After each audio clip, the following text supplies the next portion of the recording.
রিচা ঘোষের নামে স্টেডিয়াম তৈরির সিদ্ধান্তকে সমর্থন করলেও শিলিগুড়িতে মহাকাল মন্দির তৈরির সরকারি উদ্যোগকে অপ্রয়োজনীয় বলে ব্যাখ্যা করলেন প্রবীণ সিপিআইএম নেতা অশোক ভট্টাচার্য। তিনি বলেন, মহাকাল মন্দির তৈরির কোনো প্রয়োজনীয়তা ছিল না। স্টেডিয়াম খেলাধুলার উন্নতির জন্য জরুরি।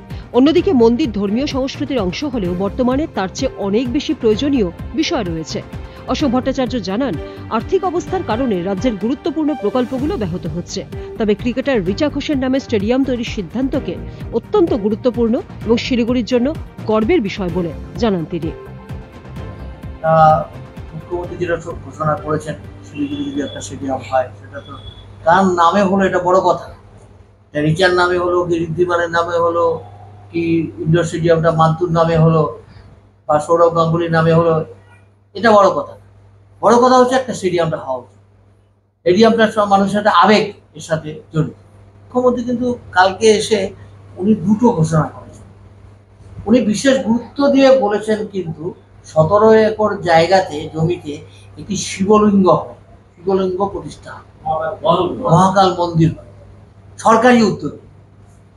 আমি জানি না মুখ্যমন্ত্রীর জন্য সংবিধানটা নতুন করে লিখতে হবে কিনা। আমাদের দেশের সংবিধানে রাষ্ট্রের কোনো ধর্ম নেই, আমাদের দেশটা হচ্ছে ধর্ম নিরপেক্ষ। এমনকি বিজেপির মতন দল, তারাও কিন্তু কখনো রাষ্ট্রীয় উদ্যোগে মন্দির বানিয়েছে। আমি শুনেছি যেটা করেছে এই রাম মন্দির, সেই রাম মন্দিরটাও কিন্তু ওটা রাষ্ট্রীয় উদ্যোগে ছিল। যাই হোক না কেন, তাও একটা ধর্মান্ধ দল হচ্ছে বিজেপি, তারাও কিন্তু এই কাজ কখনো করে। অন্যদিকে বিজেপি নেতা নান্টু পালও সাংবাদিক সম্মেলনে রিচা ঘোষের নামে আন্তর্জাতিক মানের স্টেডিয়ামের ঘোষণাকে সাধুবাদ জানিয়েছেন। মাননীয় মুখ্যমন্ত্রী গতকাল রিচা ঘোষের নামে একটা স্টেডিয়াম করা হবে চারমুড়ি বাজারে। সোনাক্ষী, মশলা কোথায়?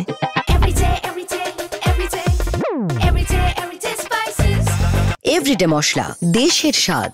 রামকৃষ্ণ আইভিএফ সেন্টার, মা হওয়ার স্বপ্ন পূরণ। এর জন্য আমরা তাকে ধন্যবাদ জানাচ্ছি যে রিচা ঘোষের নামে স্টেডিয়াম হওয়া উচিত। আমরা স্টেডিয়াম চাই, রিচা ঘোষের নামে হোক।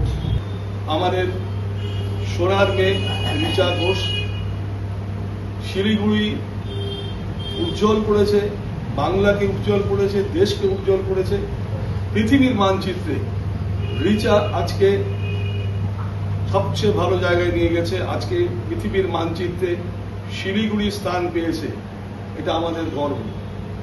কিন্তু প্রতিশ্রুতি দিয়ে তারপরে কাজটা হবে না, যেন না হয়। আমরা চাই স্টেডিয়াম হোক। শিলিগুড়ি থেকে তনুপ্রিয়া পালের রিপোর্ট, উত্তরবঙ্গ সংবাদ।